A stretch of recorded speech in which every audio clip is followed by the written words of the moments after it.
Alors, il marche ce micro? Yes. Bonjour à tous et bienvenue sur Wrestling Clinic. Bienvenue dans la review du Slam de l'été 2019, SummerSlam, qui a eu lieu hier soir en direct de Toronto au Canada. Et dans cette review, comme d'habitude, on va voir qu'est-ce qui était bon, qu'est-ce qui était mauvais, pourquoi c'était bon, pourquoi c'était mauvais. On va aussi voir quels ont été mes ressentis personnels qui sont pas toujours objectifs, assez subjectifs, mais c'est aussi ça le catch, c'est de l'émotion un petit peu incompréhensible. J'espère que je vais rien oublier. En tout cas, s'il y a un truc que je ne mentionne pas dans cette review, c'est que finalement, c'était pas aussi important. Donc, sans plus attendre, SummerSlam 2019, c'est parti.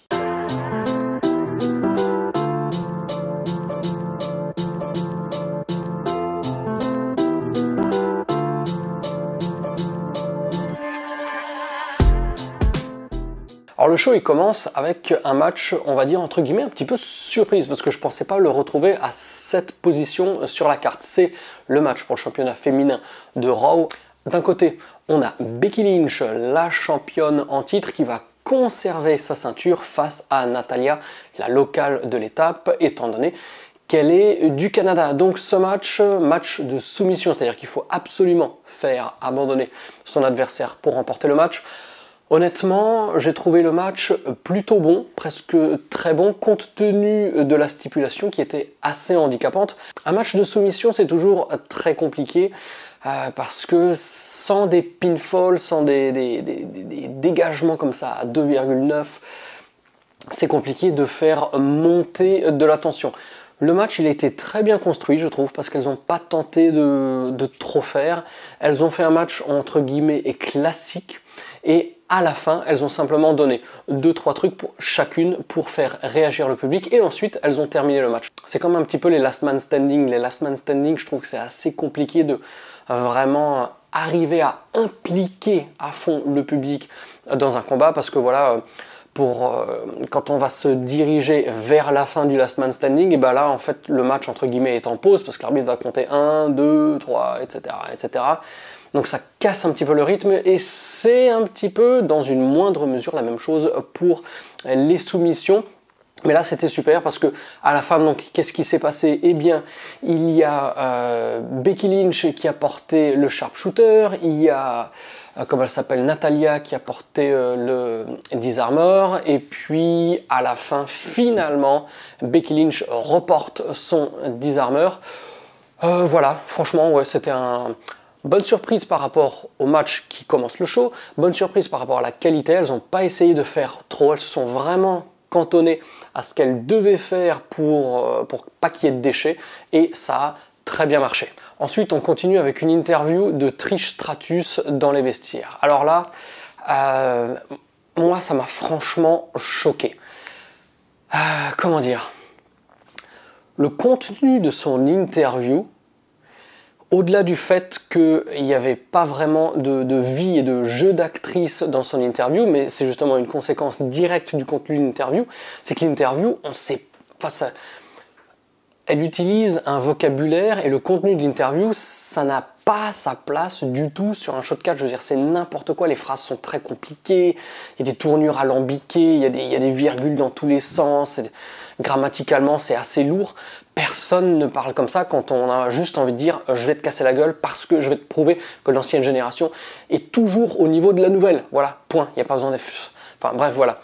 C'est pas la faute de Trish, c'est pas la faute de Trish, c'est la faute tout simplement des scénaristes, de ceux qui écrivent les interviews. Et quand on a des interviews aussi complexes à se souvenir et comme ça à recracher devant la caméra, et forcément, ça va être l'aspect mémoire qui va primer au détriment de l'aspect acting et spontanéité, voilà quoi. Un exemple de plus qu'il faut absolument arrêter de scripter autant les promos. On peut évidemment donner quelques bullet points comme ça aux mecs et aux catcheuses en disant voilà les thèmes qu'on voudrait que tu abordes, trouve tes mots et puis voilà. Et puis si les gens sont pas au niveau, qu'ils les envoient faire des classes à NXT au Performance Center pour qu'ils deviennent au niveau capable d'improviser entre guillemets sans risque, sans qu'ils risquent de dire des conneries ou des choses qu'ils ne devraient pas dire. Donc voilà, c'est tout. Faisons les choses dans le bon ordre. Là, on les fait à l'envers. Deuxième match de la soirée, lui aussi une petite surprise, j'ai envie de dire, c'était Goldberg contre Dolph Ziggler. Donc comme il était attendu, Dolph Ziggler s'est fait défoncer. Il a pris un bump sur le spear, un des plus beaux bumps de spear que j'ai vu depuis très très longtemps. Voilà, Goldberg, le mec a 50 ans, c'est toujours un putain de tank, c'est assez incroyable. Après le match, Goldberg repart, Ziggler prend le micro, je sais plus trop ce qu'il baragouine, en grosso modo il dit « Ouais, j'ai pas fini avec toi, machin machin ». Goldberg retourne, il lui défonce de nouveau la gueule, il repart, et il repart plus loin. C'est-à-dire qu'il quitte la salle, il n'y a plus sa musique, il est dans les vestiaires et tout. La Ziggler, il rechoppe de nouveau le micro, et il a dit une phrase que j'ai franchement adorée, c'était « On peut avoir de la chance 2 fois de suite, mais blablabla, blablabla. » D'ailleurs, le public de Toronto ne s'y est pas trompé, il s'est bien marré sur cette phrase. Goldberg, sa musique retentit de nouveau. Dans la salle, il revient. Et là, il va lui faire un dernier spear en courant 2 fois dans les cordes. Il explose complètement. C'était un bon petit moment. Voilà. Est-ce que c'était nécessaire que Goldberg revienne 1 fois, 2 fois? Pas forcément, mais moi, j'ai pas trouvé ça, comment dirais-je, ça n'a pas pollué, on va dire, ce début de show qui, pour le moment, me tenait éveillé. Par contre, après, malheureusement, ça s'est corsé un petit peu. On a le match pour le championnat des États-Unis entre AJ Styles qui défend son titre contre Ricochet. L'histoire du match, franchement, elle était super bien posée, très logique, ça faisait plaisir, et c'est un petit peu contradictoire par rapport au fait que c'est ce match qui m'a endormi. C'est du vrai catch logique. Ricochet, il est réputé pour ses acrobaties. Il est réputé pour arriver à se rapprocher de la victoire ou obtenir ses victoires grâce à son style de voltigeur. Donc, tout à fait logiquement, AJ Styles, en plus en tant que heel, s'il veut contrecarrer les plans de Ricochet, il va simplement falloir le garder au sol. C'est ce qu'il a fait, il lui a défoncé la jambe pendant tout le match. On notera la magnifique tenue de Ricochet, une nouvelle tenue. Alors quelqu'un m'a, s'il voit cette vidéo, je me souviens plus de son nom, m'a donné la référence du pourquoi du comment de la tenue sur Twitter pendant que je faisais les live tweets. Merci à toi. Le match était bien posé, c'était du bon catch, ils n'ont pas fait trop. Mais ça fait plusieurs fois qu'on a AJ Styles contre Ricochet où on se dit putain ça c'est un dream match. Enfin je veux dire, pour les fans de la vieille époque comme moi, où on avait découvert AJ Styles en 2002, enfin moi c'était en 2002 lors du Ted Petty Invitational, je crois, notamment un match à 4 avec M-Dog 20, Super Dragon et Colt Cabana, je sais plus. En tout cas, voilà, AJ Styles Ricochet, c'est un dream match, sauf que pour des raisons X ou Y, eh ben, j'ai l'impression que l'alchimie, que la sauce ne prend pas à la WWE, c'est un petit peu dommage. Donc voilà, un match bien en deçà de ce qu'on pouvait attendre face à ces deux catcheurs. D'ailleurs, le public est relativement dead pendant ce match, mais ce qui a permis de compenser un petit peu l'absence de dream matchness ou d'acrobatie et de folie un petit peu, on va dire. Faut pas oublier qu'AJ Styles vieillit un petit peu, c'est bien aussi qu'il arrive à se poser, comme ça il va pouvoir continuer sa carrière encore assez longtemps et nous divertir. Bah voilà, ils ont compensé ça avec du vrai bon catch, avec une belle histoire logique. Après on a Bayley contre Ember Moon. Je sais pas, ouais, bon. Le match servait pas à grand chose, la foule s'en tape complètement, parce qu'en plus Ember Moon, alors il me semble que lors de Raw, dernier pay-per-view aussi, je sais même plus ce qui s'était passé, en tout cas, elle n'a pas du tout gravi les échelons en battant des catcheuses semaine après semaine. Donc là, de manière tout à fait logique, eh bien, le public n'a aucune réelle raison de se soucier de Ember Moon en tant que challengeuse. On continue et c'est pas forcément beaucoup mieux. Kevin Owens contre Shane McMahon. Donc si Kevin Owens perd, il a dit qu'il quitte la WWE. Si il n'a pas perdu. Mais s'il avait perdu, je crois qu'en genre 3 ou 4 ans, ça aurait été la 3e fois qu'il quitte la WWE ou un truc comme ça. Enfin, je sais pas, moi j'ai l'impression qu'il est vachement coutumier de cette espèce de stipulation face à un Shane McMahon qui je le dis à chaque fois, qui me sort par les trous de nez, parce que là, à la fin du mois, vous allez avoir la review dans la nuit des temps de SummerSlam 1999, qui va être le premier SummerSlam lors duquel Shane McMahon catch.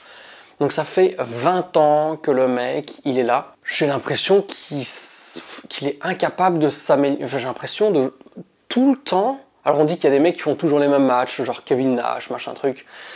Oui mais non, c'est juste qu'ils ont les mêmes moves et c'est construit peut-être un petit peu de manière différente ou autre. Là, Shane McMahon, c'est le vide le plus total d'un gars là qui est juste en train de lancer ses coups de poing et basta quoi. Moi Je ne comprends pas. Alors, moi qui suis un grand fan d'Elias, ça me fait plaisir par défaut, on va dire, de voir Shane McMahon, parce que je me dis que peut-être il va y avoir Elias qui va être là pour montrer les guns. Mais au-delà de ça, en plus le match, il n'y avait pas du tout la tension qu'on pouvait attendre par rapport à l'enjeu du truc. Ça a duré même pas 10 minutes, je crois. J'ai pas le timing en tête, mais c'était relativement court. Et je me dis tout ça pour ça, quoi. Je veux dire, ils ont bien réussi dans les semaines précédentes à builder Kevin Owens comme voilà un mec qui est un petit peu contre le système, à contre-courant, qui a envie de faire chier Shane McMahon, etc. Et là, ça s'arrête. Ça s'arrête net. À l'issue d'un match qui n'a rien de particulier, il n'y a pas de tension, il n'y a rien. C'est un grand mystère. Le truc n'a servi à rien en fait. Et c'est ça un petit peu qui m'a énervé. Donc ce match ne fait même pas 10 minutes. Par contre, derrière, on a un match qui a fait plus d'un quart d'heure entre Charlotte Flair et Trish Stratus. Trish qui n'a pas catché officiellement depuis 2006. Alors j'ai pas 2006 ou 2007 2006 je crois, mais j'ai plus la date précisément. Donc voilà, ça fait presque 15 ans que Trish Stratus n'a pas catché à la WWE. On lui donne un match à SummerSlam de plus de 15 minutes. Pourquoi ne pas lui donner un match de 7-8 minutes face à Charlotte et Shane McMahon, Kevin Owens, construire le match différemment, avec peut-être de l'overbooking et autres, en tout cas des artifices pour essayer de compenser. Enfin voilà, bref. Qu'est-ce qu'elles ont fait Charlotte et Trish? Elles ont fait un bon match. Un bon match, on va dire que objectivement, en dehors de tout le contexte et de qui sont les catcheuses, c'était relativement moyen. Mais il ne faut pas oublier que Trish Stratus a 40... Quel âge elle a? 42, 43. Elle a plus de 40 ans, ça fait presque 15 ans qu'elle n'a pas catché. Moi, je trouve que sa performance est plus qu'honorable. Voilà, je veux dire, c'est un retour triomphant. Ah oui, j'ai oublié de mentionner, putain, pendant la promo de Trish Stratus, et bon, là, évidemment, pendant tout le match, je pense que là, on est dans un pari de la nana qui arrivera à faire en sorte que ses seins vont toucher son menton. Je pense que c'est le but recherché là, parce que plus haut au niveau des nibs là pour Trish, c'est quand même compliqué à faire. Enfin c'est bon, bref, je juge pas, je vais pas m'en plaindre, hein, c'est toujours une petite douceur comme ça, petite douceur visuelle. Surtout Charlotte en plus, Charlotte qui est de plus en plus pactée, vachement serré dans son truc. Moi, quand les nanas, quand elles font des pins, non, pas celui-là, des tombées, quand elles font des tombées, moi j'ai franchement peur qu'il y ait des implants qui explosent ou autre, quoi. Je veux dire, moi ça me fait peur, ça m'angoisse, quoi. Ou au moins cacher les trucs, quoi, pour que ce soit peut-être un peu moins sexy, mais moi ça m'angoisse, quoi. Donc voilà, belle performance de Trish, compte tenu de tout ce que je viens d'évoquer. Elle va remercier la foule de Toronto, tout ça. Voilà, de foule de Toronto qui, malgré tout, était survoltée, pas pendant ce match elle était relativement bien présente, mais elle était survoltée pour Kevin Owens dans le match précédent. Donc ça veut dire, en tout cas au Canada, et peut-être par rapport à son overness général, le gars, il faudrait l'utiliser de manière un petit peu différente, plutôt peut-être plus haut dans la carte, hein, tout simplement, parce que voilà, malgré la purge dans laquelle il est obligé de vivoter comme ça face à Shane McMahon, la foule était survoltée lorsqu'il a gagné avec son stunner. Donc on revient à ce match de femmes pour le championnat féminin de SmackDown, qui, je vais le dire pour la 3e fois, était bon. Il était objectivement moyen, voilà, mais je le rappelle pour pas qu'on me dise machin truc, qu'on fasse semblant de pas comprendre quand j'explique et que j'argumente les choses, hein. Vous reconnaîtrez les semi-trolls, les fragiles. Donc voilà, match moyen, mais par rapport à Trish Stratus aujourd'hui en 2019, c'est une belle performance. Kofi Kingston contre Randy Orton. Match 10 years in the making, ça fait 10 ans qu'il s'était... Je me souviens que leur affrontement au Madison Square Garden en octobre ou novembre 2009, un truc comme ça, je me souviens que je l'avais regardé le mardi matin dans le Transilien à l'époque où j'habitais en France. Et donc c'est voilà, c'est une petite pointe de nostalgie. Alors ce match, tout à fait correct. Enfin, un bon match de TV SmackDown qui dure longtemps, lui aussi plus d'un quart d'heure il me semble. Je vous cache pas que j'ai dû re-regarder le finish pour comprendre ce qui se passe. Enfin, je l'ai regardé en live, j'ai un petit peu dormi à des moments, parce que bon, c'était pas non plus le plus grand show de tous les temps. Et là ce matin, j'ai re-regardé certaines choses pour revoir notamment le finish de ce match, parce que j'ai pas compris ce qu'ils ont foutu. C'était un non-sens absolu, enfin c'est une piscine de chiasse. Les mecs font leur match, ok, soit. Ensuite, comment ça se passe? Eh bien, il y a Kofi Kingston qui est envoyé à l'extérieur du ring devant sa famille. Ok. Randy Orton sort, bon, toujours avec son rythme très posé, très calme. Il s'occupe un tout petit peu de Kofi, je ne sais même pas s'il le touche, il se relève, il voit sa famille, il prend Kofi, et là tout d'un coup la cloche sonne. Qu'est-ce que c'est que ce bordel? J'ai pas compris ce qui s'est passé. Alors, sur le moment, effectivement, parce que, à moins que mon cerveau défaillant n'ait pas trop écouté ce qui s'est dit, après le match, Kofi Kingston il défonce Randy Orton avec le Singapore Cane, donc j'ai pas compris pourquoi est-ce qu'on défonce Randy Orton si on fait un finish comme ça, de double count-out, c'est a priori pour que les deux catcheurs soient protégés et qu'on aille au prochain show, prochain pay-per-view pour faire une revanche ou en tout cas un deuxième match dans la rivalité. Là visiblement on n'a pas trop protégé Randy Orton parce que Kofi Kingston l'a défoncé. Donc j'ai pas compris pourquoi ils ont fait ce finish alors qu'ils auraient très bien pu faire gagner Kofi Kingston de manière plus surprenante sans défoncer Randy Orton. Donc là c'est presque contre-productif, mais ce que je veux vous dire c'est que ce matin donc j'ai re-regardé le finish pour comprendre. Effectivement, quand Kofi Kingston se fait envoyer à l'extérieur du ring, l'arbitre il commence à compter. Randy Orton sort et là l'arbitre en fait compte jusqu'à 10 et c'est terminé. Il compte jusqu'à 10 et c'est terminé exactement comme ça devrait se passer systématiquement. Alors qu'il y a toujours des espèces d'exceptions, l'arbitre compte à 2 à l'heure, l'arbitre ne compte pas du tout, l'arbitre sort voir les catcheurs pour leur dire non, non, il faut retourner dans le ring, et puis il retourne dans le ring, il compte. Enfin, il y a toujours une foultitude d'artifices qui font que on permet aux catcheurs de passer plus de temps à l'extérieur du ring. Alors que dans ces cas-là, on devrait plutôt les compter de manière entre guillemets sportive pour qu'ils se sentent pressés et pour qu'on ajoute un petit peu de réalité au truc. Là ils l'ont fait mais sans du tout le builder. Pourquoi est-ce que si le finish c'est un double count-out, pourquoi est-ce que tout simplement avant dans le match 2 ou 3 fois ils n'ont pas commencé à se bastonner un petit peu à l'extérieur du ring, l'arbitre qui compte, les commentateurs qui disent attention ils sont en train de se faire compter, et puis il y en a un qui remonte une première fois vers 7-8, ils vont refaire le truc vers 8-9 au dernier moment, et là la troisième fois, là ça capote, ça ne marche pas, personne n'arrive à remonter dans le ring vers 10. C'est tout simplement raconter une histoire, faire progresser la manière dont on raconte cette histoire dans le ring. Là ils l'ont pas du tout fait, c'est venu comme un cheveu sur la soupe. J'ai pas capté, enfin voilà, ce finish qui n'est pas du tout buildé, plus la suite du finish, pour moi c'était contre-productif, comme j'ai dit, ça n'a servi à rien. Et là je me suis vraiment dit qu'ils ont fait tout à l'envers. Tout à l'envers, et ce match je le fous à la poubelle parce que franchement il a servi à rien, alors que le build, une fois de plus, le build avec le dernier clip de Randy Orton à SmackDown, il était fabuleux quoi. Donc voilà, 2 exemples à travers lesquels on arrive à casser complètement l'ambiance et le rythme imposé par une rivalité qui était bien faite, alors qu'à l'inverse, on a plein de rivalités qui sont mal faites, mal menées avant les matchs de pay-per-view, qui eux sont plutôt bons, mais qui pâtissent de cette mauvaise rivalité. Vous voyez ce que je veux dire? Après ça, on a le retour enfin de Bray Wyatt, enfin de Fiend, Bray Wyatt contre Finn Balor qui va quitter la WWE pendant quelques mois. Là, me faites pas dire ce que j'ai pas dit, hein, il va pas quitter, enfin voilà. Il va s'absenter, il va prendre un petit peu de recul pendant quelques mois, c'est son choix. Ce match était très court, c'est ce qu'il fallait. Bray Wyatt, alors, la tenue fabuleuse, le masque fabuleux, son corps génial, on le voyait déjà dans les vignettes, hein, avec son pull rouge, là on voyait comment il était tanké le mec, sa lanterne qui éclaire à travers la bouche hurlante de ancien Bray Wyatt sans masque, terrifiant. Le seul bémol pour moi c'est son nouveau thème d'entrée qui est un truc absolument immonde, un vieux truc de métal qui ressemble aux 174 000 clips de catch qu'il y a sur internet. À chaque fois qu'un mec fait un putain de clip de catch sur internet, il est obligé de mettre du hard rock ou du métal.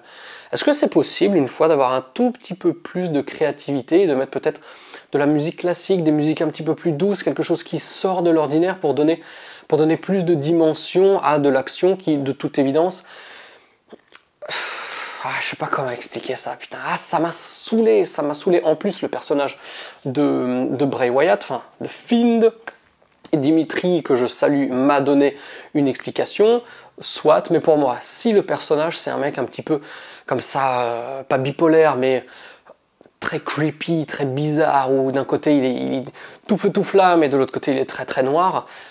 Il faut trouver un thème qui soit justement comme ça, qui représente ces deux mamelles, quoi. Vous voyez ce que je veux dire? Donc cette musique, pour moi, elle est horrible, horrible, en plus du fait qu'elle ne corresponde pas du tout, c'est mon avis, à son personnage. Il faudrait lui trouver un truc qu'on garde. Peut-être le cri qui lui était déjà caractéristique depuis quelques semaines à Raw. Je sais pas moi. Enfin, les mecs, ils arrivent quand même à pondre des putains de thèmes d'entrée. Ils pourraient faire preuve d'un petit peu plus de jugeote pour trouver une musique ou en tout cas une sonorité plus angoissante que celle qu'il a. Et enfin, ça y est, c'est l'heure du main event entre Brock Lesnar et Seth Rollins. Et bien là, on est dans l'exemple, allez, comment dirais-je? On est dans l'exemple type du match qui est très bon. Le match, il était franchement super. Rien à redire, superbe main event, beaucoup plus long que ce que je pensais par rapport à la présence de Brock Lesnar, donc un gros point positif. Un gros point positif aussi parce qu'on termine un pay-per-view qui a eu des hauts, des bas, enfin des petits hauts et des très bas je trouve, mais on finit avec un très haut, donc c'est tout ce qui compte. Moi tout ce que je veux c'est qu'on rentre à la maison content d'avoir bien terminé un pay-per-view. Brock Lesnar comme d'habitude, super. Seth Rollins qui était très bon dans son rôle et qui a ô combien compensé les 2 dernières semaines, enfin bon, surtout le dernier Raw, parce qu'il y a 2 semaines, lorsqu'il s'est fait défoncer sur la chaise et sur la civière, à la limite, voilà, il s'est complètement fait défoncer, mais la semaine dernière, il est passé pour un nullissime catcheur lorsqu'il prend le micro et qui dit bon bah voilà, force est de constater que ouais, je peux pas faire plus hein, face à Brock Lesnar.